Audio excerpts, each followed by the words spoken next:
जौनपुर में 140 साल बाद भी दूल्हे को नहीं मिली दुल्हन। हर बार बिना दुल्हन की लौटती है बारात।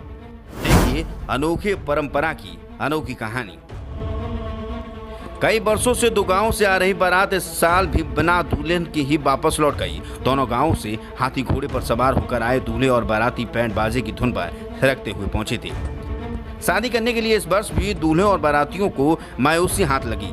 लौटते समय दोनों गांव के लोगों अगले साल के लिए ही दिन बारात फिर से वापस आने की चेतावनी देकर वापस लौट गए। यह हकीकत नहीं बल्कि 140 वर्षों से चली आ रही एक परंपरा का हिस्सा है। यह परंपरा हर वर्ष कजरी के दिन निभाई जाती है। परंपरा के अनुसार इस बार भी राजेपुर और कचगांव से कई लोग अपने आप को दूल्हा बताकर सैकड़ों समर्थकों के साथ शादी के लिए ललकारते हैं। हालांकि बिना दुल्हन के ही अगले साल फिर बारात लेकर आने की बात कहती हुई चली जाती हैं। लगभग 140 वर्षों का इतिहास संजोए टेढ़वा स्थित पोखरे पर राजेपुर बा कचगांव की ऐतिहासिक बारातें पहले की तरह बुधवार को आईं, जिसमें हाथी घोड़े ऊंट पर सवार बैंड बाजे की धुन पर बाराती घंटों जमकर थिरके। लेकिन इस साल भी बिना शादी व बिना दुल्हन की बारात वापस लौट गई। स्थानीय छोटे लाल ने बताया है कि हमारी पैदाइश के पहले से मेला चल रहा था। उन्होंने बताया कि बगल गांव की दो लड़कियां पौने तालाब में गई थीं, जहां दोनों के बीच कजरी गीत गाने का कंपटीशन शुरू हो गया और रात हो गई। इस कंपटीशन में मामला बराबरी पर छूटा था।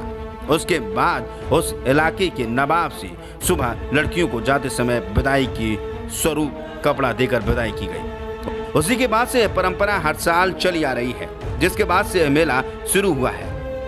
मेले से पूर्व जहां कचगांव में जगह जगह मंडप गड़ जाते हैं, तो वहीं महिलाएं मंगल गीत गाती हैं। यही हाल राजेपुर में भी होता है, जहां वैदिक रीत के अनुसार मंडप लगाकर मांगलिक गीत होते हैं। मेले के दिन महिलाएं बाकायदा उसी ढंग से बारात विदा करती हैं जैसे वास्तविक में बाराती जाते हैं। गाजे बाजे के साथ पोखरी पर बारात पहुंचती है, जहां दोनों छोर के बाराती शादी के लिए ललकारते हैं। लेकिन सूर्यास्त के साथ ही बारात बिना शादी के ही वापस चली जाती है।